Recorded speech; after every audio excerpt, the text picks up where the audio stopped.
Tuesday the 24th of November. Item 1 is attendance. Item 2 is apologies for absence. Any apologies? I don't believe so. I'm not aware of any apologies, Leader. Great. Thanks. Item 3 then is declarations of interest. Thank you, Leader. If I can just give some advice with regard to this item, with regard to the agenda item number 9, which relates to Cranbridge School.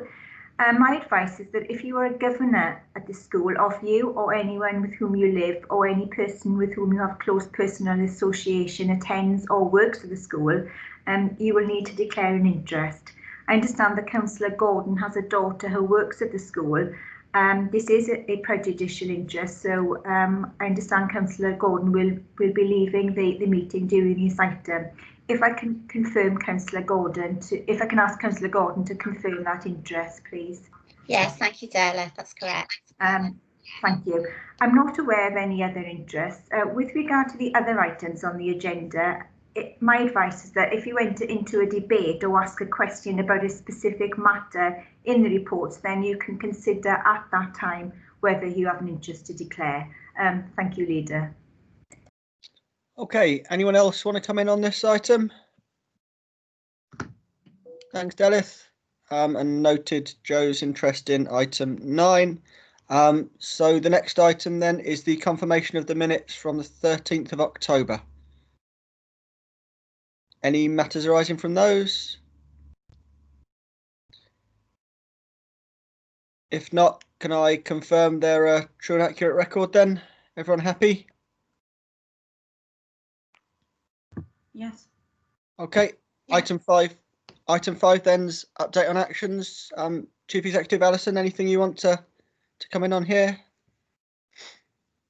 No, thank you, Leader. That's fine. Great. Okay, item 6 then is the tax base report. Over to Kelly initially on this one. Thank you, Leader. This is an annual report that is brought to Cabinet every year to seek approval of the tax base for the financial year ahead.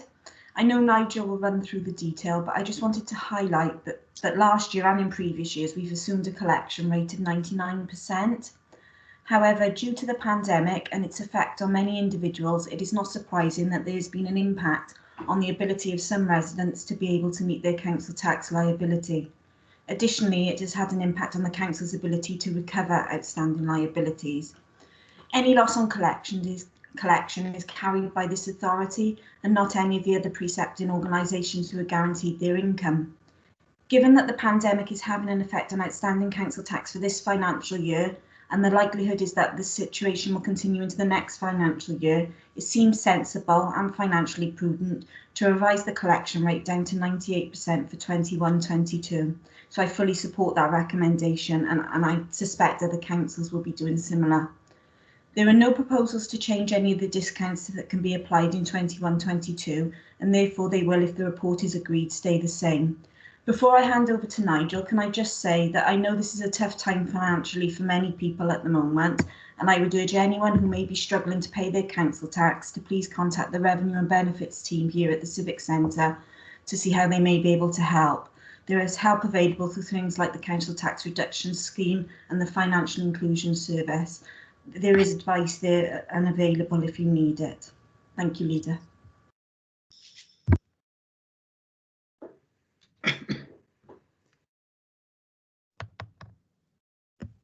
That's great. Thank you, Kelly. Nigel, do you want to come in there? Yeah, not a lot to add, Leader, really. I mean, the report is a standard report. You see it every year. It's laid out exactly the same. The calculations are in there. As the executive member said, there's no changes to any of the discounts.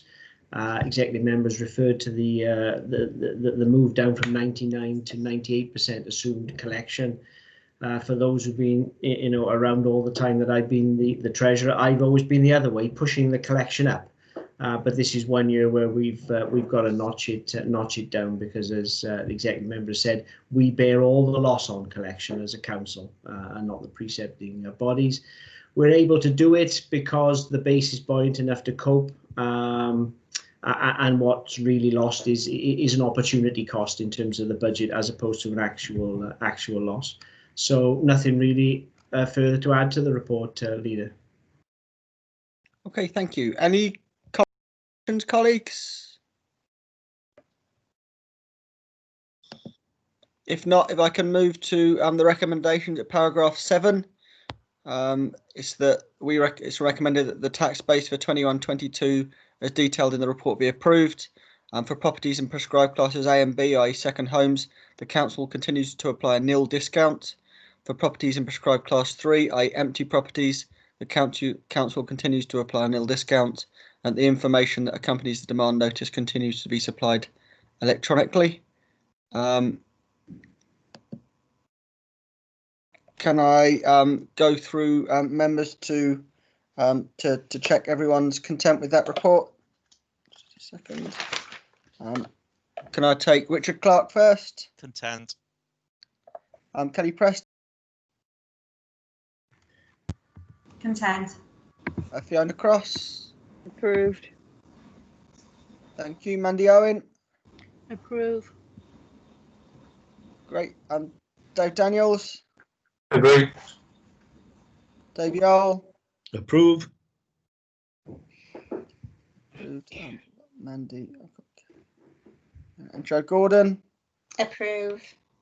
And the 8th one that I was trying to work out is myself, and I've approved it. So that's carried. Thank you, Kelly. Thank you, Nigel. If we can move swiftly on then to agenda item 8, which is the future agenda item 7, sorry, which is the financial monitoring 2021 and revenue budget 21-22 reports. And Kelly, do you want to introduce this one? I will, thank you, Leader. As we've done in previous months, this report sets out to feed back to Cabinet our financial monitoring position for 2020-2021. It also looks ahead at our 21-22 budget, looking at the initial estimate position and our next steps for the 21-22 budget setting process. In terms of monitoring for this financial year, you will see from the report that there has been an improvement since we last reported back to Cabinet. However, the position still remains challenging. Members will note an overall improved position in social care and housing, which is pleasing to see. However, the ongoing pressures in children's services continue to present a challenge, but I do know that there is much work taking place by finance colleagues, chief officers and the executive member to try to reduce this position as much as is possible. In neighbourhoods, there is a slight increase in pressures which relates to issues around additional waste tonnages being processed and by the falling value of recyclate sales. On a positive note, you'll also note that the Welsh Government have now confirmed that they will fund the costs of additional cleaning in schools, which had previously been reported as a pressure. This year has been like no other, and I'm pleased to say that the constructive and collaborative dialogue between Welsh Government and local authorities very much continues. We have received since April some 4.2 million from the Welsh Government Local Authorities Hardship Fund, and have also received for Q1 1.4 million to address lost income, with a claim for Q2 of 1.3 million currently awaiting feedback. There has also recently been an announcement of some further support to help towards the additional demand being experienced by the Council Tax Reduction Scheme. This partnership approach has seen Welsh Government providing local authorities with significant financial support, and I think it's fair to say that as a result we are in a much better position than some authorities across the border. In looking forward to 21-22, can I firstly thank all of our service areas and finance officers for their hard work in producing these estimates. With so much going on in the world of COVID, it's easy to forget how much additional work everyone is undertaking on top of the usual day job. As you can see, we're facing another challenging year ahead with a gap of just over 6.6 million. Clearly, the focus is now to work through the estimates in more detail and work towards addressing the projected deficit. As a result of the pandemic, the UK Government has delayed its announcement of its spending plans until the 25th of November. That in turn means there'll be a delay in the delivery of the Welsh Government settlement. Because of this, and understandably, Welsh Government has had to delay the publication of its budget proposals and our local government provisional settlement information. We will now not receive our provisional settlement detail until the 22nd of December. It's not an easy time to be constructing a budget, and this will obviously impact on our final budget considerations and timetables. Given this delay, members will note some amendment to our budget timetable. Whilst this isn't ideal, I'm sure Cabinet can appreciate that to ensure that we and all members have all the necessary detail, this is completely unavoidable. Thanks very much, Anthony. Thanks, Kelly. Over to you, Nigel. Again, and not a lot to add to what Kelly has said there. Yeah, in terms of the current year, the position has steadily improved between May and September. In no small part due to Welsh Government being able to help us and us to get a greater understanding. We're only just working through the next month, but that similarly shows an improving position. So hopefully we'll get to a position at the end of the year that the decision we've taken a while ago to look to some greater capitalisation may mean that our reserves don't take the big hit that perhaps we thought at the first point. Kelly has mentioned that the pressure in children's is still significant within that overall variance, and having a big impact on the bottom line. In terms of the Welsh Government Hardship Fund, I think the most pleasing thing is that the amount of money that we have claimed compared to how much has been paid. Clearly, our claims process, is pretty robust because we have only had a very small amount of money in expenditure withheld by with Welsh Government, which I think is positive for the authority, and similarly in terms of income.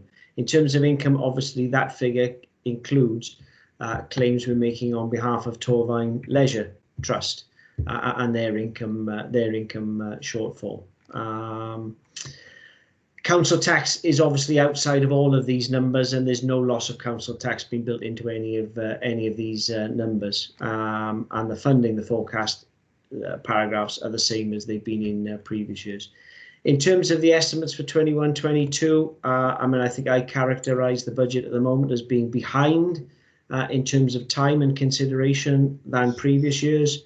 Some of that is understandable in terms of the response to COVID, and obviously the settlement going back again totally understandable. But it will push everything back, and it is going to mean that the early New Year period is going to be absolutely key in terms of making sensible decisions in terms of settling a balanced and affordable budget.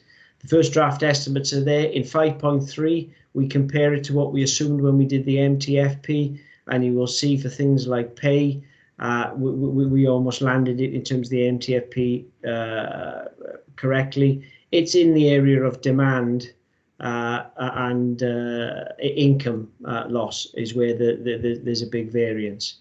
Again, the big pressure areas in there, are almost the same as the monitoring. Children's services is in there significantly, as is neighbourhood services. We've mentioned that the provisional settlement is going to be, later even than last year, 22nd of December.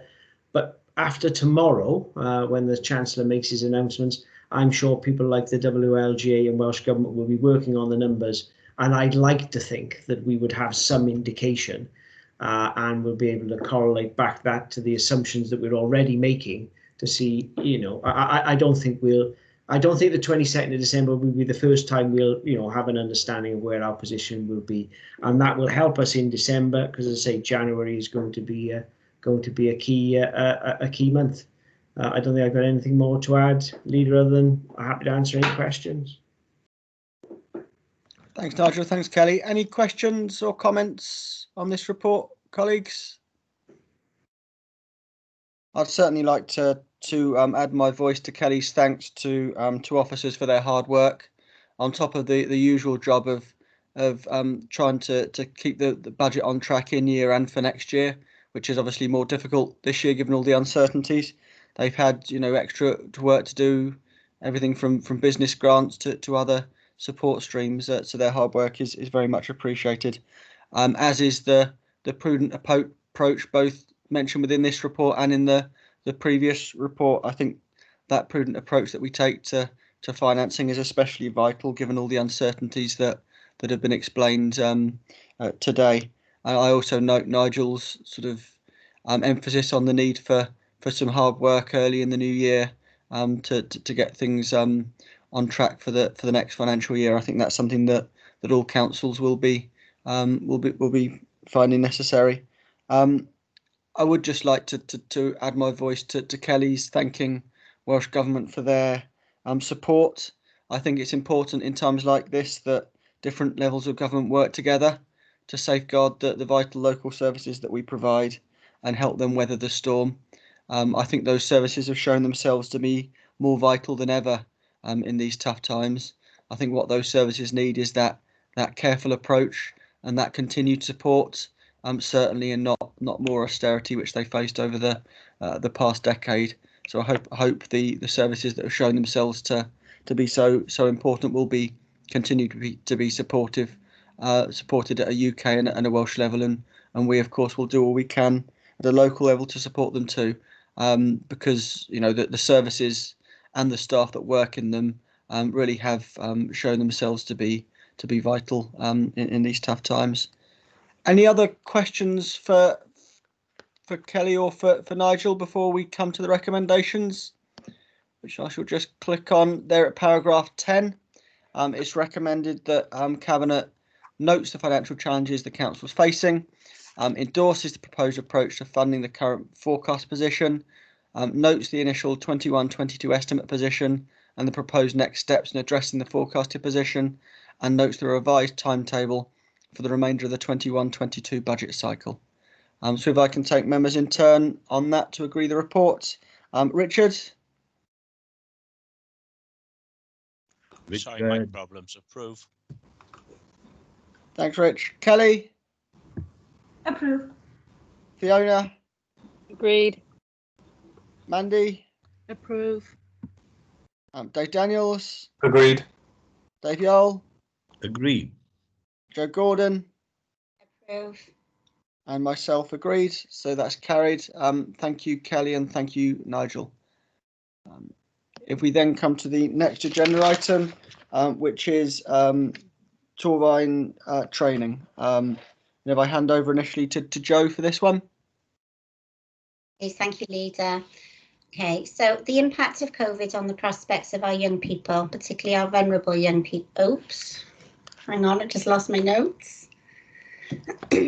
Joys of technology. Okay.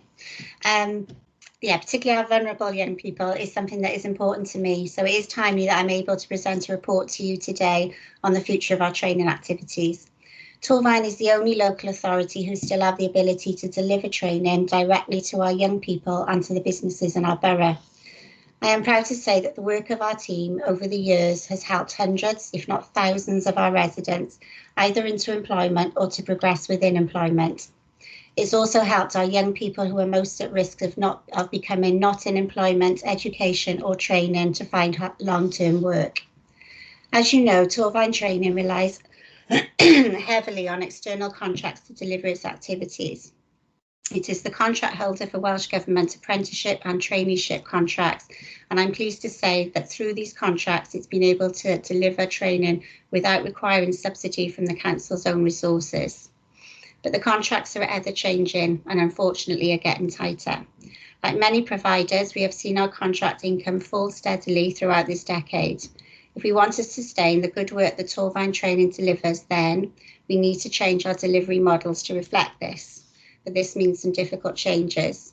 It also means some opportunities, including working closer with our business community on training that is even more tailored to their needs, sharing expertise with our adult learning teams to reach even more residents, and targeting our training at the sectors we know are growing in the economy. The report today presents a way forward for the service to meet these needs. Specifically, it asks Cabinet to approve a new strategic business plan for Torvine Training for 2020 to 2025 based on the principles that Torvine Training should tender as a prime provider for Work-Based Learning 5 and should a viable opportunity emerge for a traineeship contract. Torvine Training should keep its subcontractor network but work towards increasing the amount of the contract that it delivers directly. Torvine Training should seek to align its direct delivery provision to the Regional Skills Partnership and Welsh Government priority routes. Torvine Training should explore ways of growing the commercial training offer in collaboration with Employability and Adult Community Learning Division. And lastly, that Torvine Training and Adult Community Learning Division should be amalgamated under a single management structure. The report also asks Cabinet to approve the allocation of up to £135,000 from the Corporate Redundancy Reserve to meet the cost of change. Finally, the report asks Cabinet to note that as part of the proposals, Torvine Training would be relocating from its training centre in Springvale to the Settlement Adult Education in Pontypool. Can I also thank Officer Dave Leach for his work on this report, and I'll hand over to Rachel, who can give some financial context. Thanks, Joe. Rachel? Yeah, thanks, Joe. I'll quickly just brief members a bit more on the details. I'm happy to take any questions.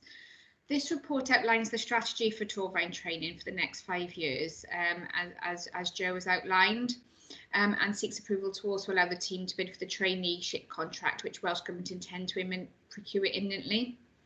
I think due to the changing market and Welsh Government strategy for apprenticeships, Torvine Training has seen significant income reductions the last few years, whilst at the same time endeavouring to return a net favourable position to the Council. This is outlined in paragraph 3.3.4, when in 2012-13 Torvine Training received 4.9 million for the apprenticeship contract, and this financial year will receive 2.8 million. I should stress these reductions are in no way a reflection on Torvine Training's performance, but a wider agenda of reducing funding from Welsh Government. To be clear for Cabinet, Torvine Training does operate as a semi-quasi-commercial body and doesn't receive subsidy from the Council's budget. Indeed, it contributes to the baseline. The review has demonstrated the financial return and, more importantly, I suppose, well, just as importantly, educational outcomes can be achieved if we continue and successfully bid as a prime provider to Welsh Government.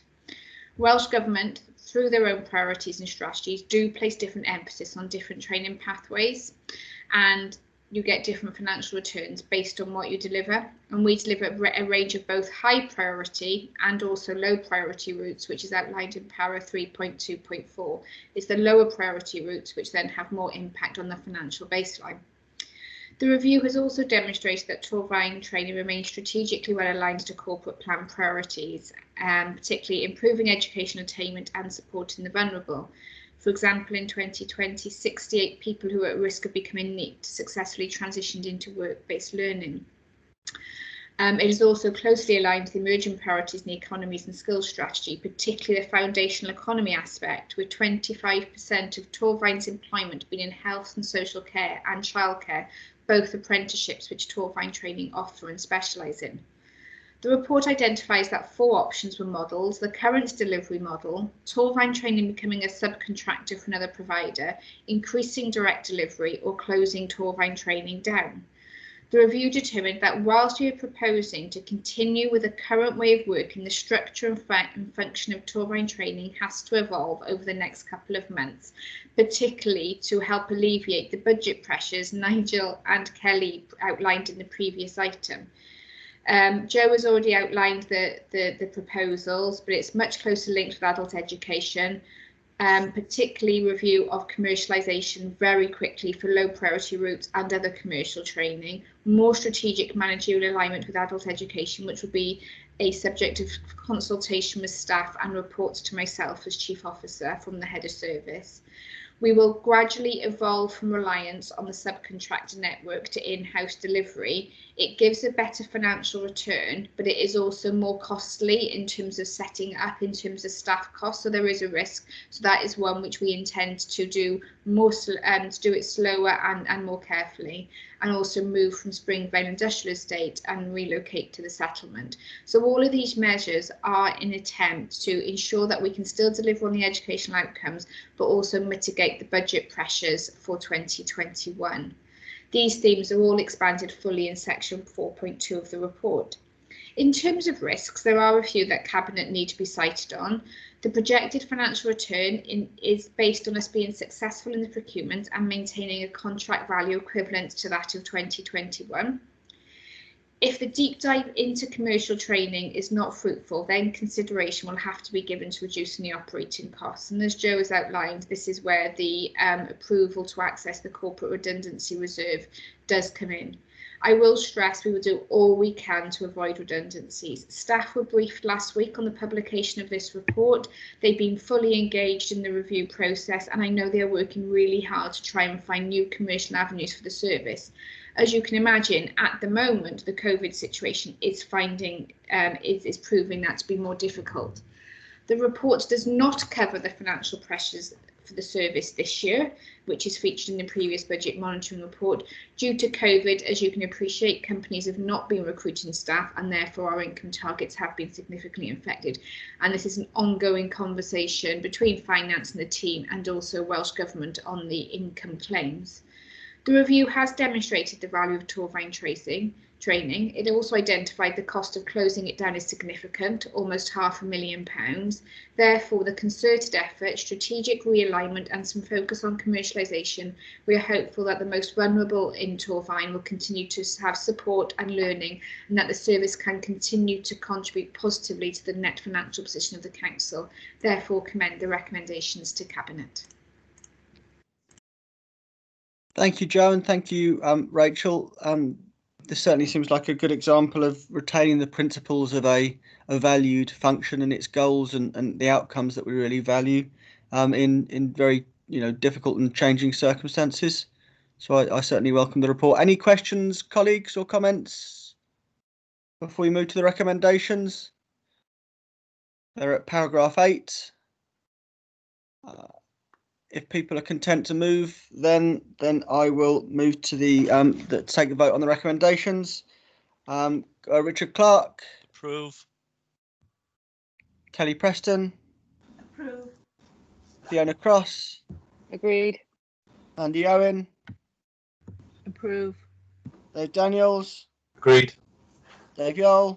Approve. Joe Gordon. Approve. And myself, I approve.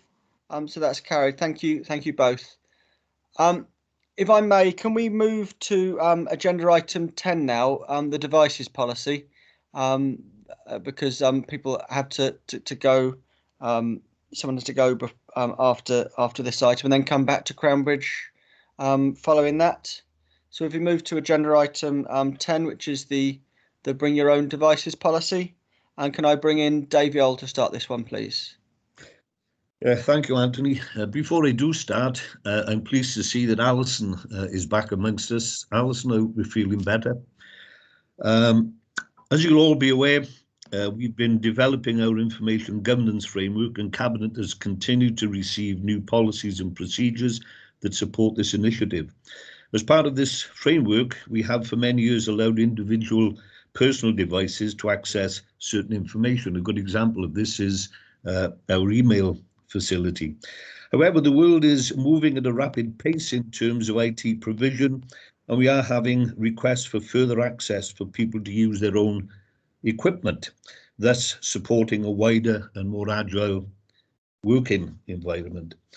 The Bring Your Own Device is a policy that will formalise this arrangement, and Cabinet is being asked today to formally agree this policy that will allow a wider rollout, thus enabling staff and members to safely use their own equipment whilst keeping the council data and information safe. Some people might think that this is long overdue. I think it was right and proper that we did this in timely fashion, but I'm sure that everybody will agree that it's a good idea, and I commend this and hand you over to Lyndon, who no doubt will fill in some of the gaps. Lyndon. Thank you, Councillor Yole. Good morning, Cabinet. Hope you're all well. I can't take any credit for this policy coming forward. It's been developed by Dave Lilly and his colleagues, the SRS and Sue Bullock, in terms of bringing this forward to you today. As Councillor Yole has mentioned, we've had a lot of requests over time for people wanting to use their own equipment, and now this policy will formalise that, but it does come with some caveats, as you'd expect from an information governance point of view. There will be procedures around how this system will be managed. There's two different ways in which colleagues will be able to access their information. One will be what we are calling an enrolled device. This is people's own personal mobiles. It has to be of a certain standard and capability to be accepted as part of that. So it needs to be a fairly modern mobile as part of that. And a non-enrolled device, which is data that will be accessed through office.com and through a web visor using individuals' personal laptop, home PCs and tablets.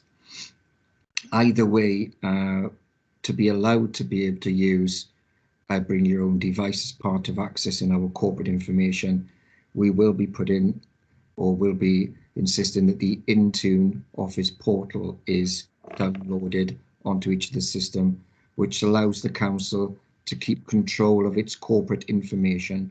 So what Intune does is separate personal information on, say, your mobile away from what would be corporate information, the council. So, for instance, if somebody loses their mobile, the council are able to delete the local authority information that's held on that phone remotely. That is a prerequisite of actually being allowed to use your own equipment as part of accessing the council's information. If people don't agree to have the Intune portal put onto their device, we won't be able to allow them any further access using their personal device to council information. So what we are doing with this is standardizing the approach to which people can access information. We've put a very clear governance framework around what information is private, what information is the council. The council maintains the ownership of its information on whatever device it has, and has the ability to delete any information as it requires at any time. As a part of this as well, this is to enable people who want to have this information on their systems. So we won't be accepting any liability towards the device or device owners' personal information they hold on their phone. So if there's something wrong goes with their phone, it won't be a council responsibility to have that repaired or replaced. It's part of within the policy. To also support and help people understand, should they wish to use this process, there's a comprehensive procedural guide that's appended to this report that members would have seen as well. And we'll also be providing some training through Dave Lilly's team with Ashley Thomas and Sue Bullock, offering up some sessions with people to ensure that they are pretty au fait with the system before we go. So in terms of the process leader, a lot of work has gone into this. It's there to help people be more agile. It also supports our processes going forward. And we remain and hold control of the information the council has. Thank you very much. Great, thanks Lyndon and thanks David. Fiona, you got a question? Yeah, I'll take my hand down. It was just a question as to anybody that already has a device like myself, which I'm using my own personal device and have done since 2012 to access information. How is it going to be different for employees now? I think it's just I want to try and understand, would they have the same access that they have now, or is there additional access that would be acquired? So for example, I can't get certain things at the moment on my iPad. I can do about 95% of what I need to do without using a council device. Yeah. The existing mobile access that people have at the moment will have to have the Intune device put on. So if they don't have the Intune device put on, their current connectivity to the network will be stopped. So that's one caveat to that. What the system allows within the new process is that personal and council information is kept separately. No, I know that, yeah. And we're able to manage it through that way. Well, what it won't allow people to do, which we've been very clear on, is you can access the council's network, but you won't be able to download and save documents. So you'll be able to download and view, but you won't be able to save. Okay.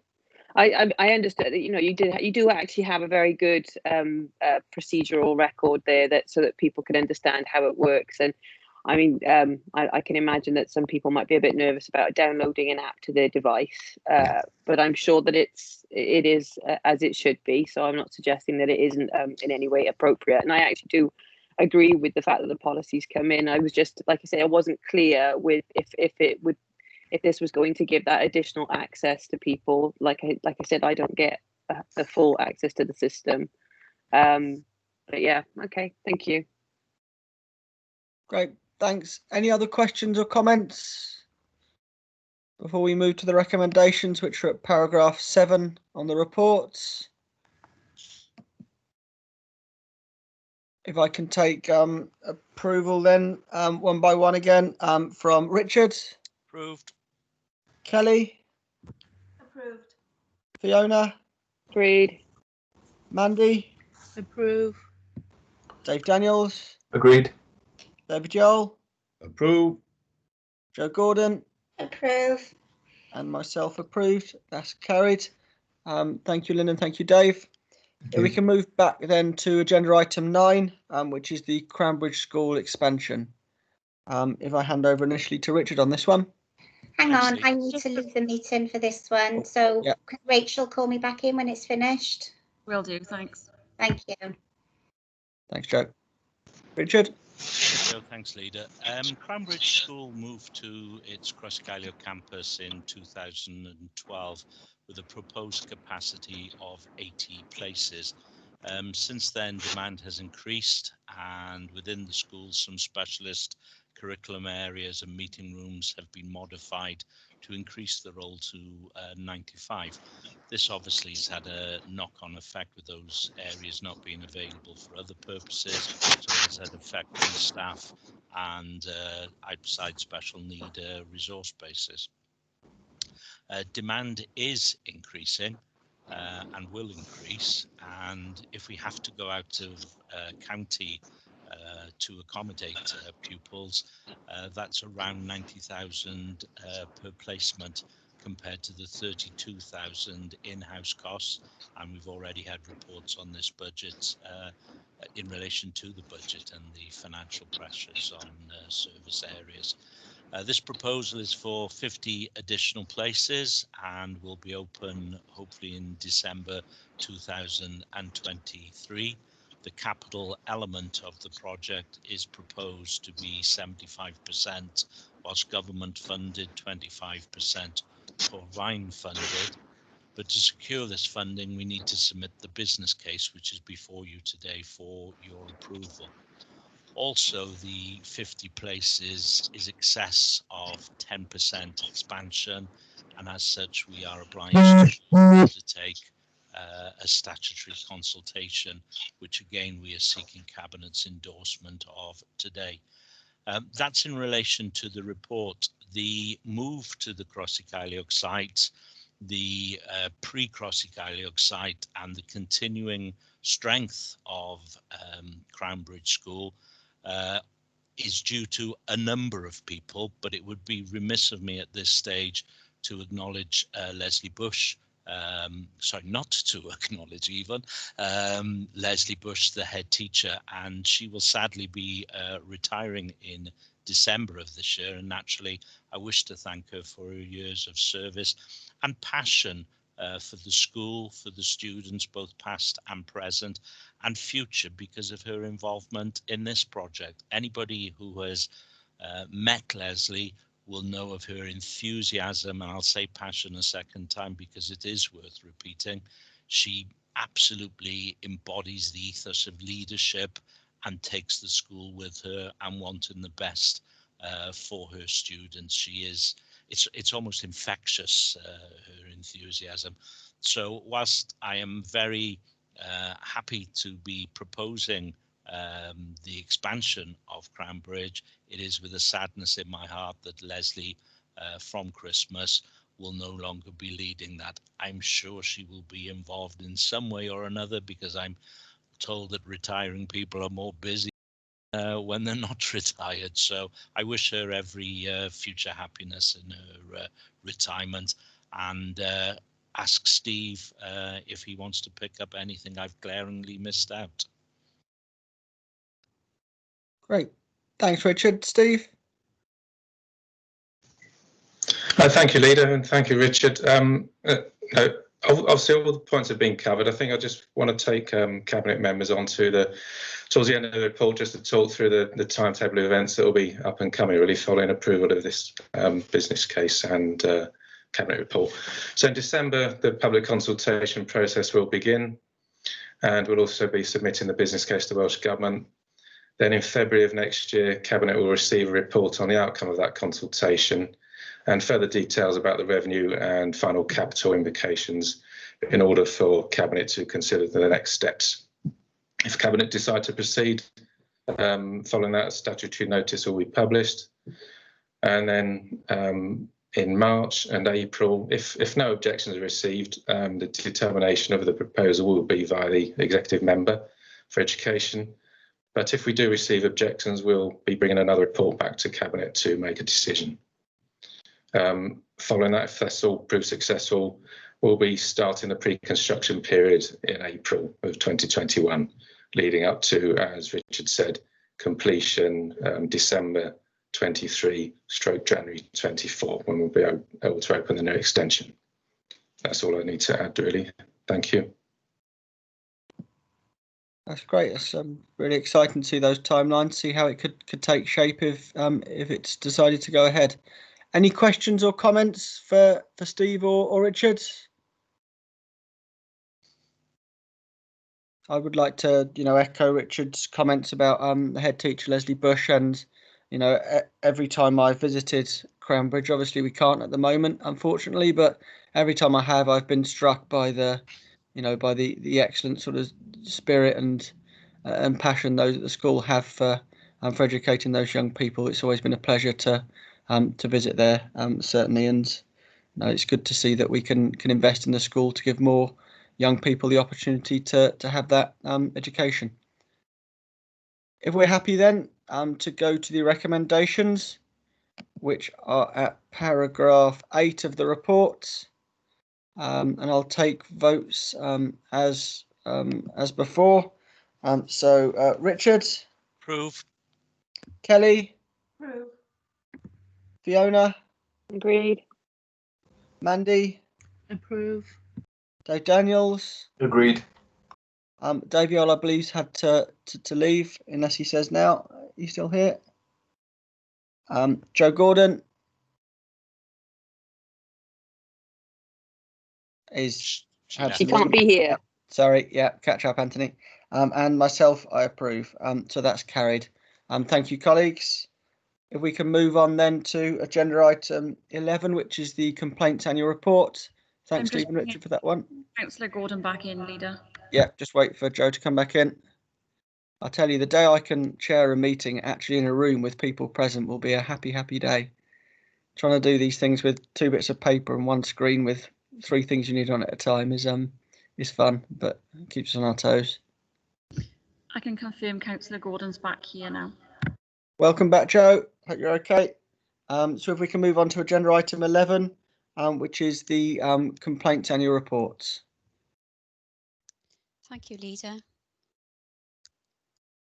I'd like to provide you... Hello, Karen. Oh, sorry. Coming, Karen. Thank you. Thank you. I'd like to provide you with an update on the annual complaints report. You've all received the papers, so I won't take up too much of your time talking through the details. I'll just go through some of the key points before any questions. The key messages are that during the last financial year, we received a total of 84 complaints. This was a 25.37% increase on the previous year, when there were a total of 67 complaints. I believe a central complaints team continues to have a positive impact on the complaint handling across the council. We often deal with concerns at the point of contact, which enables us to resolve issues quickly, preventing complaint escalation, but also identifying opportunities to learn. The team also dealt with 802 calls in addition to the formal complaints, which was up 104.5% on the previous year. We have 2 complaints processes, a statutory social services complaints procedure and a corporate complaints procedure. The team are responsible for dealing with all complaints and FOI responses received by the council. I believe this provides a consistent and efficient approach. We're working closely with service areas to analyse complaints, review lessons learned, and also to develop relationships and provide support to teams as well. We receive a large number of inquiries, which often divert resources away from the frontline delivery. This can reduce overall customer satisfaction when customers are receiving or using council services. Whilst the number of complaints increased during the last financial year, the figures were quite similar in the previous 2 years. There was a decrease in complaints to the Public Services Ombudsman from 13 during 2018-19 to 5 during 2019-20, and there were no investigations. The tables in point 4.3 show the number of complaints that were upheld in both years. There's a graph at 4.4 which show the number of complaints received per quarter. There was a spike in Q3. There were some extra waste complaints during that period. There was this was due to some smaller vehicles as well being off the road, which caused some access issues. There's a full breakdown of complaints received by each service area in Appendix 1. And the graph at 4.6 shows the breakdown which were received by service area during the period as well. The main increase in stage 1 complaints during the last year was in neighbourhood services from 28 in 2018-19 to 45 in 2019-20. Waste increased from 18 to 25. Majority of complaints related to recurring missed collections and assisted collections. I still think this is a very good figure considering how many services we're providing on a daily basis. There was a large decrease in planning and public protection complaints from 14 to 3. There were 6 complaints in relation to dog control in the previous year. That service is now managed in-house, so there was only 1 during that period. Stage 2 corporate complaints were the same, both 1. And social care stage 2 complaints decreased from 2 to 1. Both complaints were partly upheld due to communication.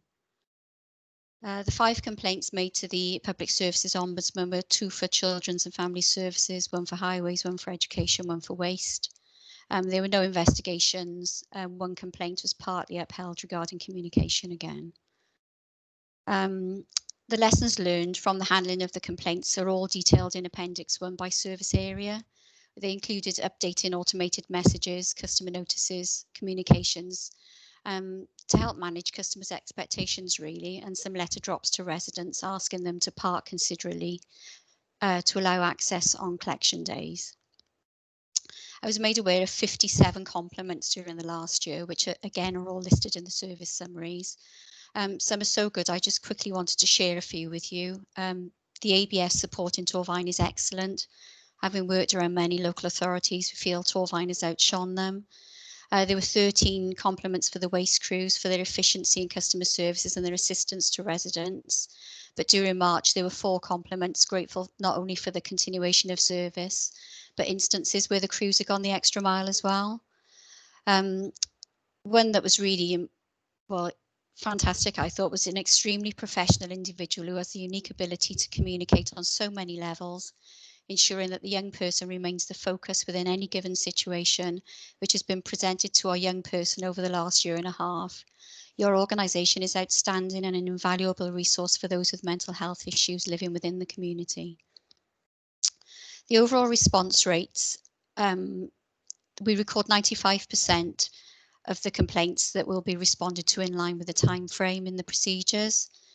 During the last year, with a total of 84 complaints, the overall compliance rate increased from 95.52% to 97.6%, and this is detailed in table 4.14.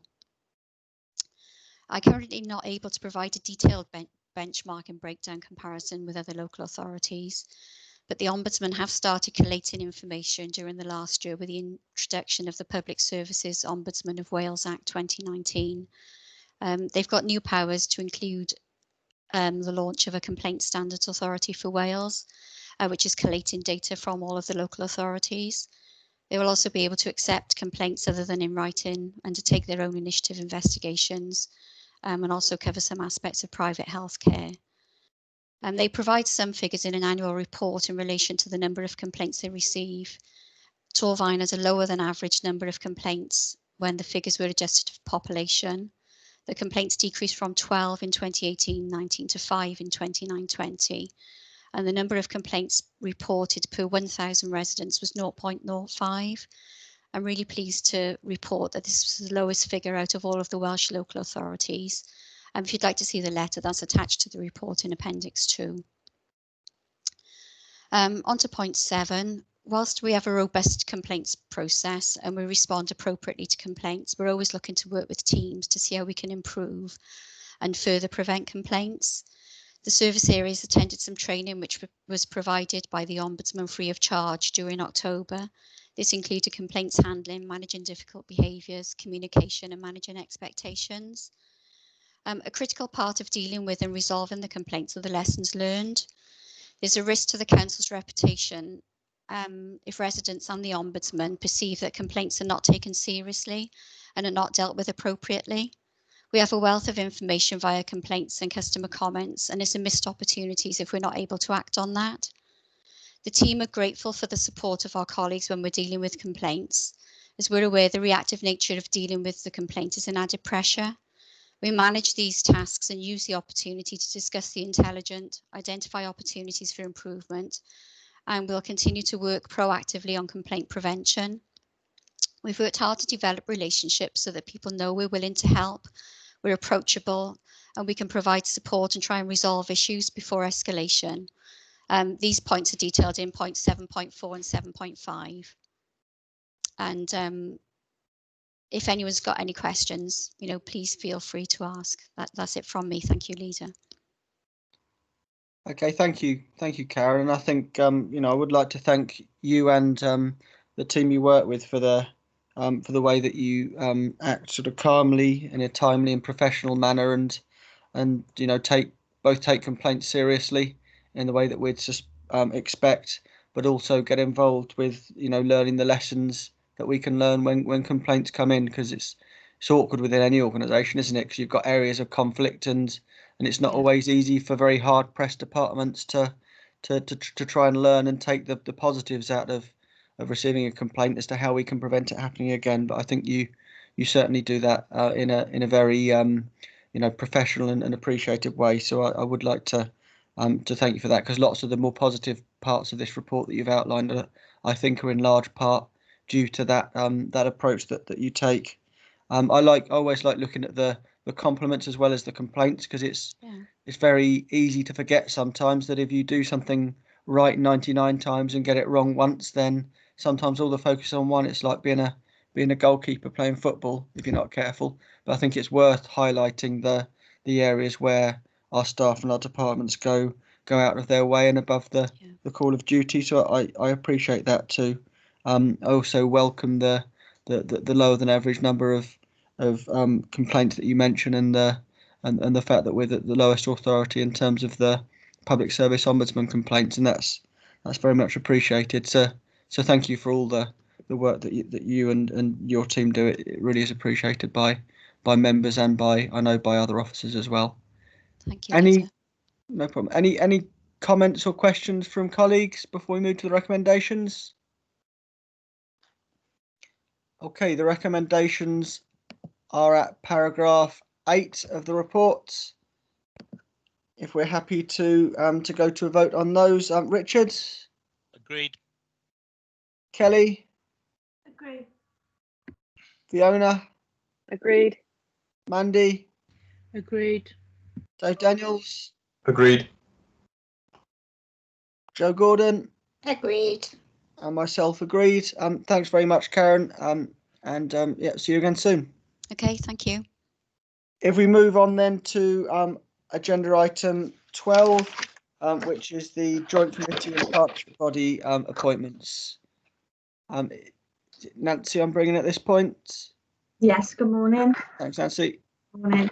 It's a very straightforward report that comes to Cabinet annually. Just requires Cabinet to make appointments to joint committees and partnership boards. These appointments will have immediate effect. Also, Cabinet's asked to agree that European and regional affairs and equalities matters continue to be dealt with at meetings of full Cabinet rather than a subcommittee. The list of appointments is shown at Appendix 1, and there's just one change to the list that's been published. It's the very last one. The Children and Young People's Improvement Board has ceased to exist. The Children and Young People's Focus Work is transferred into the Public Service Board. So this particular board needs to come off the list. That's all really. It's very straightforward. It's just an annual thing that we do. Ready for you to approve. That's great. Thank you, Nancy, and thank you for the work of yourself and your team around the AGM as well recently. I know it's always a busy time as we work out different calculations for different bodies and committees, and it involves a lot of work for member services staff, so it's appreciated. Thank you. Any questions or comments before we move to the vote on this one? The recommendations are at paragraph 7 then. If I can take a vote, Richard? Agreed. Kelly? Agreed. Fiona?